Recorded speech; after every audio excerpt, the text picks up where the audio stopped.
আমি বললাম, আমার খুব ইচ্ছা করছে তোমার বুকে মাথা গুঁজে ঘুমাতে। ও বলল, বুকে নাকি অন্য কোথাও? আমি বললাম, তোমার নরম দুধের উপর, সোনা। ও বলল, ইস শখ কত। আমি বললাম, তোমার দুধের সাইজ কত, জান? ও বলল, ৩-৪। আমি বললাম, আর পাছার? ও বলল, ৩-৬। আমি বললাম, কবে যে তোমাকে ঘরের বউ করে আনব? ও বলল, আমি তো তোমার বই। আমি বললাম, সত্যি? ও বলল, হুম। এখন ঘুমাও, সকালে আদর করো। আমি বললাম, একটা চুমু তো দাও। ও শব্দ করে একটা চুমু দিল।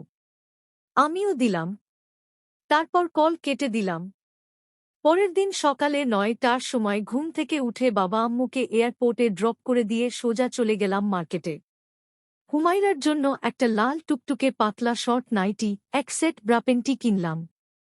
তারপর বাড়িতে এসে দেখি রানী আমার তখন ঘুমাচ্ছে। আমি আস্তে করে গিয়ে ওর পাশে শুলাম। তারপর ওকে জড়িয়ে ধরে একটা চুমু খেলাম। তাতে ও জেগে গেল। তারপর অনেকক্ষণ দুইজন ঠোঁটে ঠোঁট লাগিয়ে চুমু খেলাম। তারপর ও বলল, এখন না, বিয়ের পর বাসর রাতে।